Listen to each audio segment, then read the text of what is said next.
NTA ने जो अभी आंसर की चैलेंज के लिए समय दिया है वो आज रात 12 बजे तक है और इस समय के दौरान आपको आंसर की चैलेंज करना है। मैं सोचता हूं आपको आंसर जरूर चैलेंज करना चाहिए।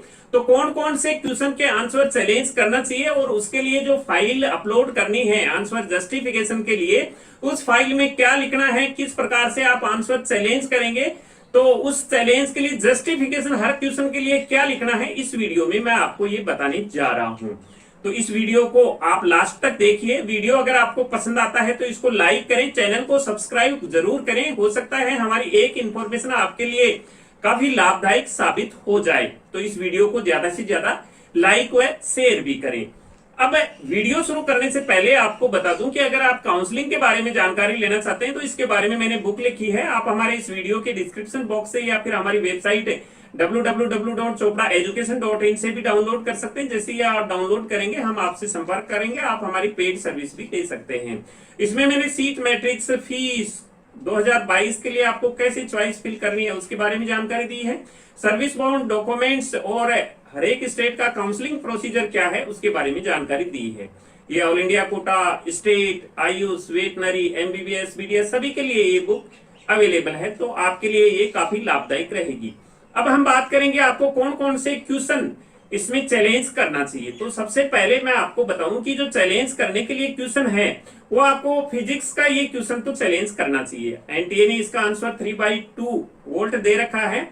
तो इसको आप अगर चैलेंज करते हैं और एनटीए इसको मान जाता है तो इसके जो बोनस मार्क्स मिलेंगे वो सभी कैंडिडेट्स को मिलेंगे। ये इसके जो बोनस मार्क्स हैं वो सभी कैंडिडेट्स को मिलेंगे। और जिन कैंडिडेट्स का ये रॉन्ग हुआ है, जिन कैंडिडेट्स का ये रॉन्ग हुआ है उनको तो 5 मार्क्स मिलेंगे और जिनका ऑलरेडी सही है उनको कोई नुकसान नहीं होगा। उनको ऑलरेडी 4 मार्क्स मिल चुके हैं, बोनस भी जाता है तो उनको 4 मार्क्स ही रहेंगे। उनको न तो कोई नुकसान होगा और न कोई फायदा होगा। लेकिन जिन्होंने बाकी आंसर दे रखे हैं, 1 2 4 आंसर दे रखे हैं, उनको यहाँ पर 5 मार्क्स का फायदा होगा क्योंकि 1 मार्क्स उनका कट रखा है और 4 मार्क्स उनको और मिलेंगे।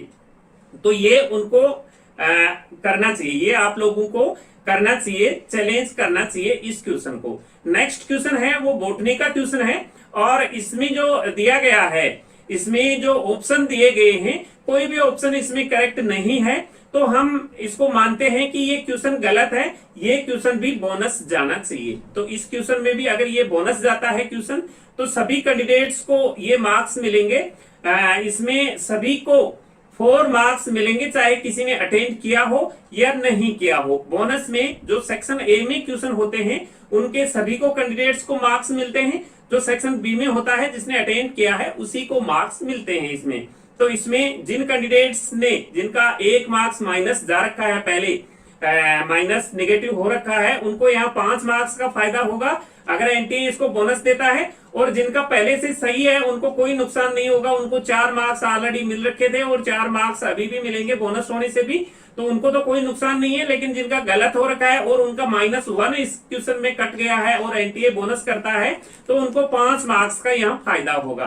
बात करें हम तीसरे क्वेश्चन की, जो थर्ड क्वेश्चन है वो थर्ड क्वेश्चन है वो भी बॉटनी का है, एटीपी वाला क्वेश्चन है। इसमें अगर हम इसका सही मायने से देखें तो इसका आंसर 2 ही आता है, इसका आंसर 2 ही आता है। अगर फिर भी हम इसको माने, अगर एनटीए इसको मान लेता है तो इसका आंसर 3 भी हो सकता है। यहाँ पर इसका आंसर 3 भी हो सकता है, यानी 8 एटीपी भी हो सकता है और 2 एटीपी भी हो सकता है। तो अगर एनटीए इसको कंसीडर करता है, इसके 2 आंसर देता है, तो जिन्होंने पहले 2 कर रखा था उसको तो कोई फर्क नहीं पड़ेगा।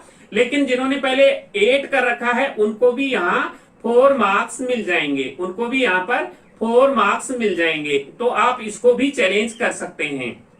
अब ये चैलेंज करने के लिए यहाँ पर आपको लिखना क्या है ये मैं आपको बता देता हूं। यहाँ पर आपको क्या लिखना है, जस्टिफिकेशन क्या लिखना है, क्योंकि आपने ये जो फाइल अपलोड करनी है चूज फाइल में, आप करना चाहें तो इसको कर सकते हैं, अदरवाइज नहीं भी कर सकते हैं। तो इसको अगर आप फाइल को अपलोड करते हैं तो आपको क्या जस्टिफिकेशन देना है वो मैं आपको बता देता हूं। तो सबसे पहले मैं आपको यहाँ पर बता देता हूं कि जिस क्वेश्चन का आप टिक करोगे, यहाँ पर जैसे फिजिक्स का है तो उसका कोई भी आंसर नहीं आ रहा है तो नन ऑफ दीज पर आपने टिक करना है। ऐसे ही बॉटनी का जो क्वेश्चन है बोटनी वाला क्वेश्चन है उसको भी नन ऑफ दी। जो बोटनी का एटीपी वाला क्वेश्चन है उसमें अगर किसी ने 3 किया है तो वो 3 पर टिक करेंगे। इसमें जिसका सही है उसको चैलेंज करने की जरूरत नहीं है, लेकिन जिसने गलत किया है 3 कर दिया है तो वो इसको चैलेंज कर सकता है। अब चैलेंज करने के बाद में इसके साथ में फाइल कौन सी अपलोड करनी है वो मैं आपको बता देता हूं। तो इस प्रकार से आप ये जस्टिफिकेशन की फाइल इसके साथ पीडीएफ फॉर्मेट में अपलोड कर सकते हैं। जैसे ऊपर लिख देंगे आप आंसर जस्टिफिकेशन लिख देंगे, उसके बाद में अपना क्वेश्चन नंबर लिख देंगे, आपका पेपर का कोड क्या है। मैं यहाँ T3 क्वेश्चन के पेपर का कोड क्वेश्चन पेपर लिख रहा हूँ, सॉरी क्वेश्चन नंबर लिख रहा हूँ 12 है, पेपर कोड T3 है, तो उसका आंसर ये होना चाहिए। ऐसा आप जस्टिफिकेशन दे सकते हैं, आंसर के साथ में ऐसा जस्टिफिकेशन दे सकते हैं यहाँ पर। जैसे दूसरा क्वेश्चन है, ये क्वेश्चन नंबर 103 है T3 का, तो उसका जस्टिफिकेशन आप ये दे सकते हैं यहाँ पर। तीसरा क्वेश्चन है बोटनी वाला है, एटीपी वाला है, तो इसका क्वेश्चन 2 और ऑप्शन दोनों करेक्ट हो सकते हैं। तो इस प्रकार से आप जस्टिफिकेशन दे सकते हैं। ये 3 क्वेश्चन के अलावा, ये जरूरी नहीं है, मैंने आपको ये एग्जाम्पल ही बताया है। इन 3 क्वेश्चन के अलावा अगर आप और भी क्वेश्चन को चैलेंज करते हैं तो इस प्रकार से, ये जो मैंने एग्जाम्पल बताया, इस प्रकार से आप उस क्वेश्चन के आंसर का जस्टिफिकेशन दे सकते हैं।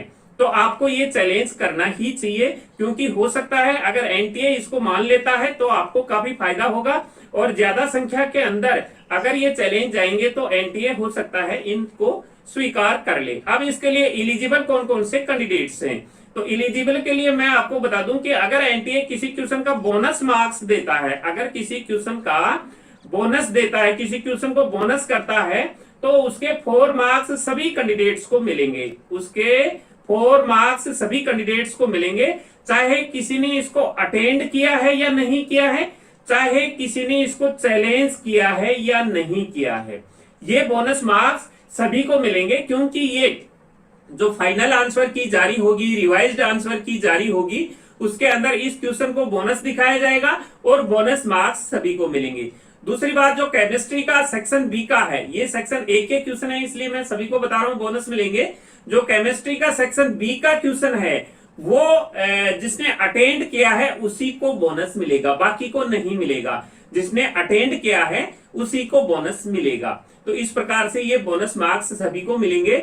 अभी कहीं ये सोच के आप चैलेंज करने से रुक जाए कि हो सकता है बाकी स्टूडेंट चैलेंज करेंगे तो मेरे को चैलेंज करने की क्या जरूरत है, क्यों मैं 200 रुपीज या 3 क्वेश्चन चैलेंज करता हूं तो 600 रुपीज क्यों मैं यहाँ इन्वेस्ट करूं अपने, क्योंकि बाकी तो कर ही रहे हैं तो सभी को मिल रहा है तो मैं क्यों करूं। तो ये आपका सोचना गलत होगा यहाँ पर, क्योंकि ये अभी तो आपको 600 रुपीज अमाउंट मिल रहा है। अगर इसमें आपकी ज्यादा से ज्यादा चैलेंज जाएंगे तो एनटीए इस पर अगर विचार करता है, बोनस भी देता है, तो ये आपके लिए काफी ज्यादा लाभदायक रहेगा। तो ये हर एक स्टूडेंट को चैलेंज करना चाहिए जिनका गलत हो रखा है। जिनका सही है उनको तो चैलेंज करने की आवश्यकता नहीं है, लेकिन जिनका गलत हो रखा है उनको चैलेंज करना जरूरी है। आप यहाँ पैसे की तरफ न देखें, क्योंकि इतना बड़ा अमाउंट भी नहीं है, जो क्योंकि ये पैसे हमारे कुछ एप्लीकेशन फॉर्म फिल करने में इस प्रकार से भी खर्च हो जाते हैं। तो ये 600 या 800 या 1000 रुपीज आपके लिए कोई बड़ा मायना नहीं रखती है, ये मेरा यहाँ पर मानना है। तो जो जो क्वेश्चन आप सोच रहे हैं कि ये चैलेंज करना चाहिए, उनको चैलेंज कर सकते हैं आप। मैं आपको ये 3 क्वेश्चन का एग्जाम्पल मैंने बताया है और ये बताया कि इनको तो आप कर सकते हैं, इनको तो करना ही चाहिए। लेकिन जो बाकी आप ये सोचते हैं कि ये क्वेश्चन गलत है, उनको आपको चैलेंज करना चाहिए। और ये चैलेंज के लिए टाइम आज रात 12 बजे तक ही है, लिमिटेड टाइम है, और इस टाइम में आप इसको चैलेंज कर दें। काफी सारे कमेंट्स इस प्रकार से भी आ रहे हैं कि काफी बच्चों ने चैलेंज कर दिया है, लेकिन उनके पास में कोई कंफर्मेशन नहीं मिला है, उनका पेमेंट डिडक्ट हो गया है लेकिन कोई कंफर्मेशन नहीं मिला है।